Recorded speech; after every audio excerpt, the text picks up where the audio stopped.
The best part of making your own pizza dough is not just that it tastes better, but it does. Not that you get to make it ahead, but it's better if you do. It's that you get to eat pizza.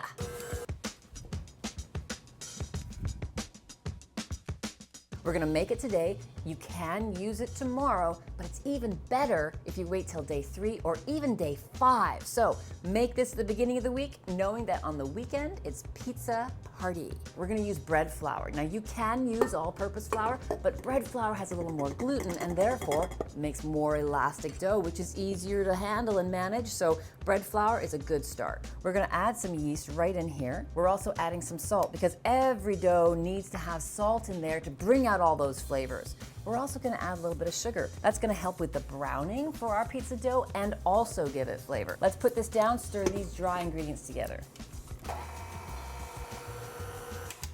Good enough. Now, we've got 2 more ingredients to add. One is olive oil. That's gonna make it more supple and tender, also adding some flavor. Now we're gonna add water. I've measured out some water here. I'm not gonna add all of it, most of it, but not all of it, because I want to see how the dough comes together and whether it needs more liquid. It looks a bit ragged to me, like strips of ragged material. It needs a little more liquid in order to come together fully. Now here's what I'm looking for as I watch this dough. I'm looking for the dough to actually clean the sides of the bowl and pick up all of the crumbs on the bottom of the bowl. This will happen. You need to knead this dough about 10 minutes in a stand mixer. Okay, so it's been about 10 minutes and it's time to check this dough and see if it's ready. One sign that it's ready already is that the bowl is actually quite clean. The dough has grabbed everything off of the sides. Now, if you were gonna make this dough by hand, you're gonna be kneading it by hand, and you're gonna knead it for about 20 minutes, and this is how you do that. You grab the dough, you push it with your heel, grab it, give it a half a turn, push it with the heel of the hand. You're gonna take a little piece of it and you're going to stretch it like this. Stretch it, stretch it, stretch it, and you don't wanna see it break. You should be able to get it quite thin, like a pizza crust, before it starts to tear. Let's divide this into 6 equal portions. I'm gonna divide it in half, and then I'm gonna divide each half into 3 portions.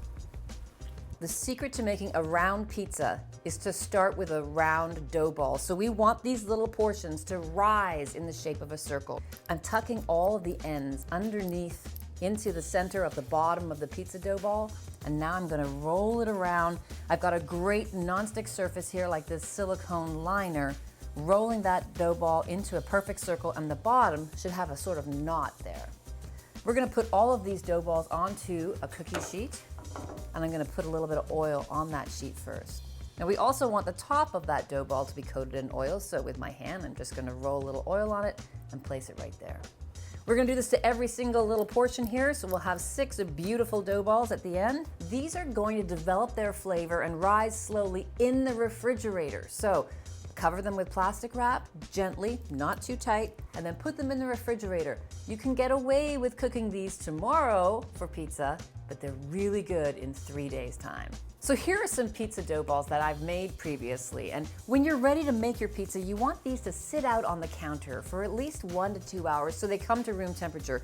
They'll soften, you'll be able to put your finger there and they'll hold a little fingerprint, and now we can remove that and get ready to make pizza. While your pizza dough is coming to room temperature, you want to preheat your oven to 500 degrees. Once the preheat light goes off, you want that oven to stay at 500 for 30 minutes. Now inside the oven is really important. You might have a pizza stone. I've got a pizza steel inside the oven.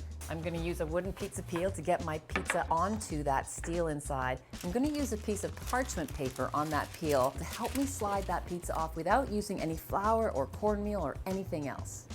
I'm going to sprinkle a little bit of flour down on my baking mat here. And I'm going to put the pizza dough down. Push it down with your hands. And what you see me doing here is I'm actually pushing the center of the dough ball down, leaving a bit of crust around the edge. Once you've done that, you can lift it up and start pinching that pizza crust, making a little bit of a ridge around the perimeter of the pizza dough. And then you can transfer it to the back of your hand and start to stretch that pizza. We're making thin crust pizza here today. So you're gonna stretch it beautifully, but you don't want it to break. If it breaks, don't worry about it. Just pinch it back together, no big deal. Now you've got a nice, beautiful, round, thin pizza dough. You're gonna put that right down on that piece of parchment with the pizza peel and grab a pair of scissors. We're gonna trim around that pizza dough just with a pair of scissors, making the parchment almost fit the pizza. We're gonna start with a little bit of sauce. I'm gonna put a dollop right in the center and then smooth it out to the sides. Remember, the center of a pizza is always the part that gets soggiest, so we're gonna spread our sauce out to the edges there, not letting it focus in the center. I've got some plain mozzarella here. So a little bit of mozz. I'm gonna put a little bit of Asiago cheese on as well, just for a little extra flavor. Mozz is very plain, but it's a great melting cheese. Asiago here has a little more kick to it. Here's where that parchment paper really makes it helpful.